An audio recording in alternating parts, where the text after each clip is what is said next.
जय हिंद दोस्तों, आगे मैं फिर से आपके इस नए वीडियो लेकर जो आपकी बार बिहार बोर्ड में परीक्षा में पूछे जाने वाले मैथ के वीवीआई ऑब्जेक्टिव जो आपका परीक्षा में 100% आने की संभावना है। तो आप बिना वीडियो का स्किप किए लास्ट तक जरूर देखिए और एक एक क्वेश्चन दिमाग में सेट कर लीजिए।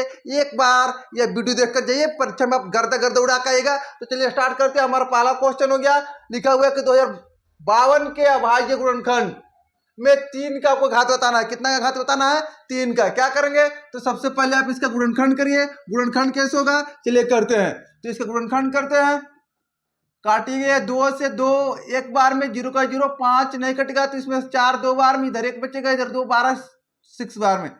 फिर 2 से 10 कितने बार में? 5 बार में। यह 2 कितने बार में? 1 या 6 कितने बार में? 3 बार में। फिर काटिएगा, देखिए ऐड करिए, मतलब जोड़िएगा तो आप 9 आएगा जो आपका 3 से डिवाइड हो जाता है। तो इसलिए आप क्या करेंगे? तो इसे 3 से डिवाइड करेंगे। तो हम इसे 3 से डिवाइड करते हैं तो 3 एकम 3 और फिर 3 7 इसमें 2 बच जाएगा तो 3 7 21 और फिर 3 एकम 3। फिर आप ये 3 से डिवाइड हो जाएगा, फिर 3 से डिवाइड कीजिए, 3 5 15, इसमें कितना बचा? 2 और इधर 1, 3 7 21। फिर आप डिवाइड करेंगे, 3 से फिर कट जाएगा तो आप फिर 3 से डिवाइड करेंगे तो 3 एकम 3 हो गया, इसमें कितना बचा? 2, इधर 7, 3 नंबर कितना होता है? 27। देखिए 3 कितने बार आया? यहाँ पर 3 आपका 3 बार आया, तो 3 का घात कितना होगा? 3। कौन सा answer? Option number B. Okay, चलिए अगला क्वेश्चन हमारा 2 नंबर जो क्वेश्चन है, देखिए यहाँ पर आपका जो 2 नंबर क्वेश्चन बता रहा है, लिखा हुआ है कि निम्नलिखित में किसका दशमलव प्रसार, क्या बताना है? तो जी हाँ, देखिए आपको बताना है कि जो दशमलव प्रसार है इनमें से जो दिया हुआ है इसमें से दशमलव प्रसार, इसमें से जो दशमलव प्रसार है शांत है नहीं है। किस, यही बताना आपको किसमें से किसका दशमलव प्रसार शांत नहीं है। ठीक है, तो कैसे बताएंगे, क्या करेंगे आप? तो देखिए याद रखिए कि जिसके नीचे में जो हर कहलाता है, इसमें अगर 2 5 को छोड़कर, 2 और 5 को छोड़कर कुछ भी आ जाएगा, 2 5 को छोड़कर अगर दूसरी संख्या आ जाएगा तो क्या होगा? अशांत होगा। 2 5 को छोड़कर कुछ भी आ जाए तो क्या होगा? अशांत होगा। तो देखिए इस सब में 2 5 है, 2 5 है, 2 5 है, तो सब शांत होगा। तो शांत नहीं कौन होगा? क्योंकि इसमें 7 है तो इसलिए क्या होगा? शांत नहीं होगा, मतलब अशांत होगा। कौन सा होगा? तो option number C correct answer. देखिए हमारा नेक्स्ट क्वेश्चन जो गया 3 नंबर, बताना है आपको कि जो बहुपद दिया हुआ है, बहुपद x into 2x minus 5 minus 3 के शून्य का योग आपको निकालना है। तो पहले आप करेक्ट बहुपद ज्ञात करेंगे, तो x से मल्टीप्लाई कर देंगे, तो x से 2x मल्टीप्लाई करेंगे कितना होगा? तो 2x स्क्वायर होगा। x से माइनस 5 में मल्टीप्लाई करेंगे माइनस 5x, x से माइनस 3 में, सॉरी माइनस 3 में नहीं होगा, यहीं तक होगा। उसके बाद माइनस 3 बराबर कितना? 0। अब निकाले शून्यकों का योग, तो शून्यकों का योग बराबर जानते हैं क्या होता है? तो अल्फा प्लस बीटा, इसके शून्य को होते हैं योग मतलब जोड़, इसके बराबर जानते हैं क्या होता है? माइनस बी बाई ए होता है। क्या होता है? माइनस बी बाई ए। देखिए माइनस का माइनस, ये पहला मान ए का होता है, दूसरा बी का और तीसरा सी का होता है, याद रखिएगा। तो बी का मान कितना है? माइनस 5।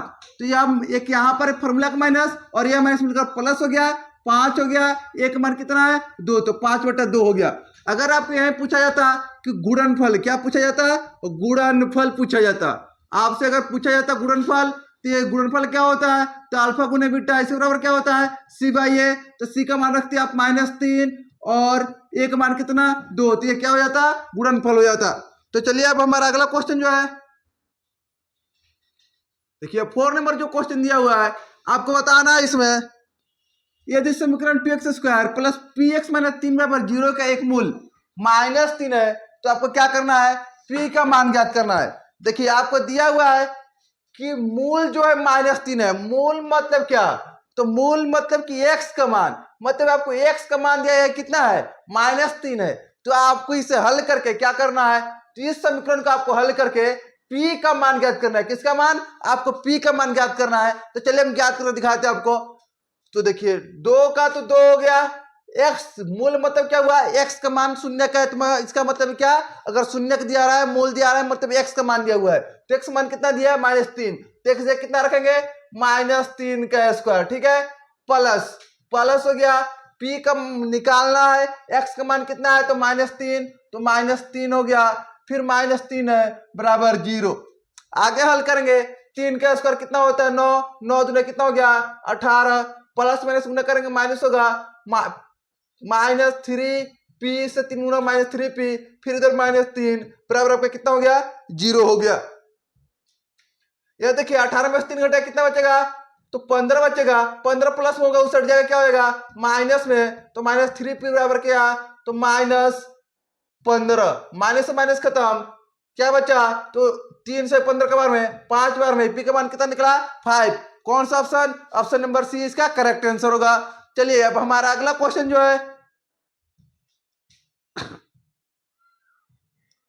देखिए यह क्वेश्चन हमको कह रहा है यदि बहुपद ax स्क्वायर, क्या दिया हुआ है बहुपद ax square minus bx plus c के शून्य अल्फा बीटा हो, तो अल्फा बीटा का मान ज्ञात कीजिए। जी हाँ, क्या निकालना है अल्फा बीटा का मान ज्ञात करना है। तो ध्यान से देखिए, आपको मैंने बताया कि अभी अल्फा इंटू बीटा बराबर क्या होता है, तो अल्फा इंटू बीटा बराबर होता है c बाई ए, क्या होता है c बाई ए।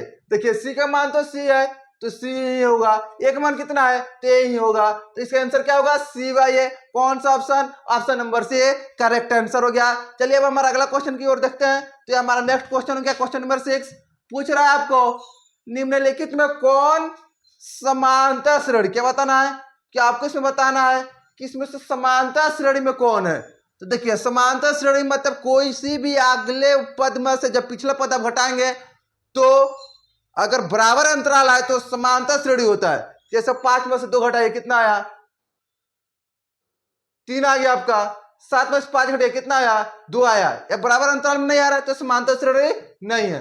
कौन है तो देखिए यहां पर देखिए ये स्क्वायर वाला करेंगे तो बढ़ते जाएगा, यह भी नहीं हो सकता है, यह भी स्क्वायर, यह भी नहीं हो सकता। यहां पर देखिए 3 में से 1 घटाइए कितना बचेगा तो 3 में से घटाइए 2 बचेगा, 5 में से 3 घटाइए कितना बचेगा तो 2 बचेगा। मतलब कि क्या है यह समांतर श्रेणी में, क्योंकि इसमें क्या है अंतराल बराबर है। तो ठीक है, हमारा आंसर कौन सा हो गया, आंसर डी हो गया। चलिए यह देखिए 7 नंबर क्वेश्चन, देखिए 1 plus cot square theta into 1 minus cos square theta, तो जानते हैं इसके बराबर 1 प्लस कॉट स्क्वायर थीटा बराबर क्या होता है, तो इसके बराबर जो आपका होता है 1 प्लस कॉट स्क्वायर थीटा बराबर वह होता है हमारा क्या कॉसेक स्क्वायर है, क्या होता है कॉसेक स्क्वायर है, ठीक है, या कॉसेक स्क्वायर थीटा, राइट। और 1 माइनस कॉस स्क्वायर थीटा बराबर क्या होता है, यह होता है साइन स्क्वायर थीटा। देखिए कॉसेक और साइन एक दूसरे का क्या होता है उल्टा होता है, तो जब भी ये दोनों एक साथ रहेगा तो कट कर इसका मान कितना हो जाता है 1, तो इसका आंसर क्या हो गया 1, समझ गए। चलिए हमारे अगला क्वेश्चन है 8 नंबर क्वेश्चन दिया हुआ है कि 5x स्क्वायर माइनस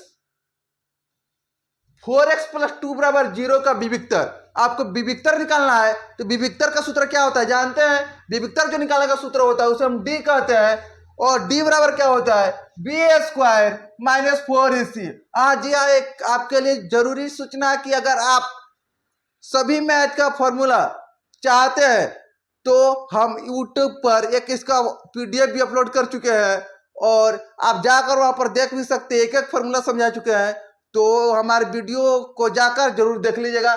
चलिए यहाँ पर देखते हैं कि इसमें आपको होता है निकालना विविक्तर, तो विविक्तर का निकालने का फॉर्मूला क्या होता है तो बी स्क्वायर माइनस 4ac होता है। ये पहला मान ए का होता है, आप सभी लोग जानते हैं, दूसरा बी का होता है और तीसरा सी का होता है।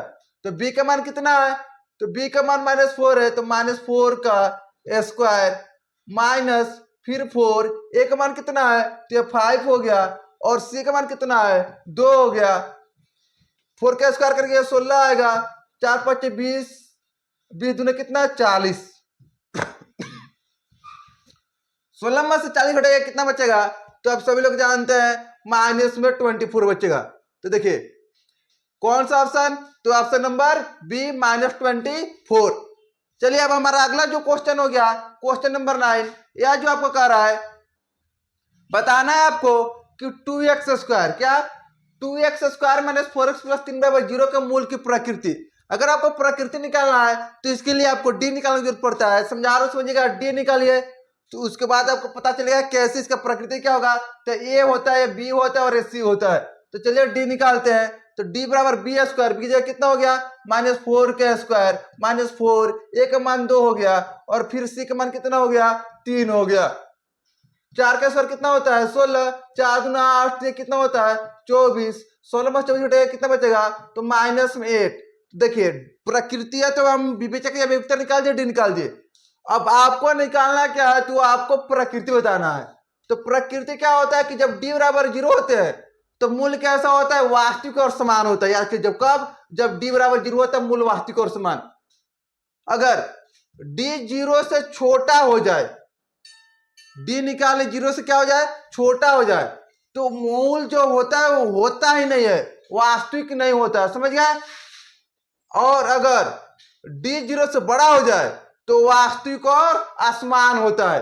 तो हमारा क्या है -8, मतलब कि 0 से क्या हो गया छोटा हो गया। तो 0 से छोटा कब होता है तो जब हमारा कोई वास्तविक मूल नहीं होता है। ठीक है। तो अब अगला क्वेश्चन हमारा, चलिए देखते हैं नेक्स्ट क्वेश्चन की तरफ। यह 10 नंबर क्वेश्चन है। देखिए दिया कि निम्नलिखित में कौन,